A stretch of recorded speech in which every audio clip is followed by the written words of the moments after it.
सानम को जोहार। तो तेहिं दो इन मिट्टंग मोने रे अड़ी दिन रेनाक गे कुकली ताहे कना जहां मोने के आपे टेनिं सदरा कुकली दो नोआ कना माने किछु दिन मांग रेगे ना मिट्टंग घटना सामना किया जहां दो मिट्टंग डिपार्टमेंट रे प्रमोशन रे जहां एग्जाम हुआ ओना रे हो फेक एसटी लेकाते एटा जाति को एसटी बनाव काते प्रमोशन रना घटना आंजम किया जहां खातिर इया मोने रे नोआ हेजना जे नोआ घटना मा तेहिं सुमुंगा मा बांग कना अड़ी दिन खना नोआ रेना अब संगठन लेकाते हो लड़ावना चला कना जाते एटा जाति को जहां हायर कास्ट को एसटी आलो को बनाव मा फेक एसटी सर्टिफिकेट आलो को नाम मा से आबवा संविधान लेकाते जहां जुड़ू मेना ओना आलो को रेज बन मा तो नोआ ओका घटना नोंकाኝ उयहरया अड़ी तेद गे गोटा गे पाले सांगे ᱧᱚᱜ गोद अकना विशेष कायते वेस्ट बेंगल रे ठीक गया आबो किछुगान ऑर्गेनाइजेशन नोआ इदी काते लड़ावना बोन चलाव इदियत गया एखान मिट्टन कुकली दो नोडे तैयारोग कना नुन दिन हुईना नुना मारांग घटना मेनखान नोआ घटना रे प्रशासन से बांखान जहां दिसोम रे सिस्टम आर बांखान गवर्नमेंट सरकार चेदा थीर काते मेनाया से थीर दो लई बांग गानोआ जखन ओना केस अबो संगठन लेकाते बोन सदराय कना खान दो स्टेप हताया माने रेस्पॉन्सिबिलिटी दो जेमन अबो संगठन को सुमुंग कना माने संगठन रहो नोआ को जिनिस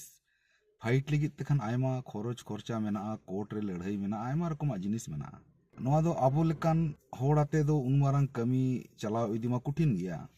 दोसर कथा हुई कना आबो नोय जहां हक बोन नाम का नोआ मत जहां दाया ते दो बाबोन नाम का संविधान रेना अरी लेकाते बोन नाम का जुदी संविधान रे अरी लेकाते नोआ हक बोन नाम का खान नोआ रुखिया दोहो रेना रेस्पॉन्सिबिलिटी हो गवर्नमेंट की बांग कना सिस्टम की बांग कना कान खान उनी चेदा नोआ रे उना जस्ती मोने चेदा बाय में हां ठीक गया पे पे साबेर को खान उनको आलेले चिन्हित को उनको ले बादे को नोआ दो चेदा अब वहाँ जहाना मिट्टन सीरियस घटना जहां रे हुई लेन खान संगे संगे ओना इदी काते 5-7 जन सेना ऑफिसर आते मिट्टन बोर्ड को गठन गोदा नोंका बोन नेल काट गया नोआ रे दो चेदा नोंका बांग हुई कना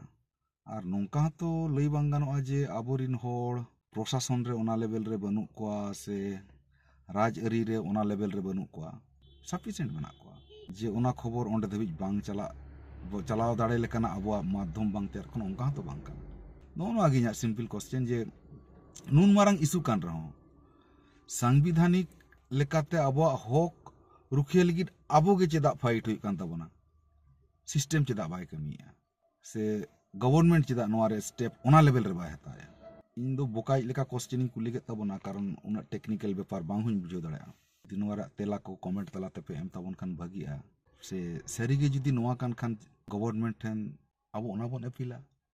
पूरा बोर्डे बनामा आबोरिन संगठन गे पूरा तारेन दायभार चेदा को हतावा से मिटे उनकान सिस्टम बना और उनखान नोआ जहां घटना कना अबो नेल नेलते आंजम आंजम तो परकाव इदी कना रियलिटी रे नेल लेखान लॉन्ग टर्म रे नेल लेखान 30-40 बछर परे तेहें जहां तिना अर्थनैतिक अवस्था अबो बोन डेवलप कना मे बी ओना एटा जायगा रे चला ओना गे चिंता रे जिनिस कना और नितो दाड़े मेना रे आबरिन होड़ राज अरी रे एमएलए एमपी मिनिस्टर को मेना करे जुदी किछु जा कराव गानोग खान मा अड़ी गे भागिया मा एनखान जोहार।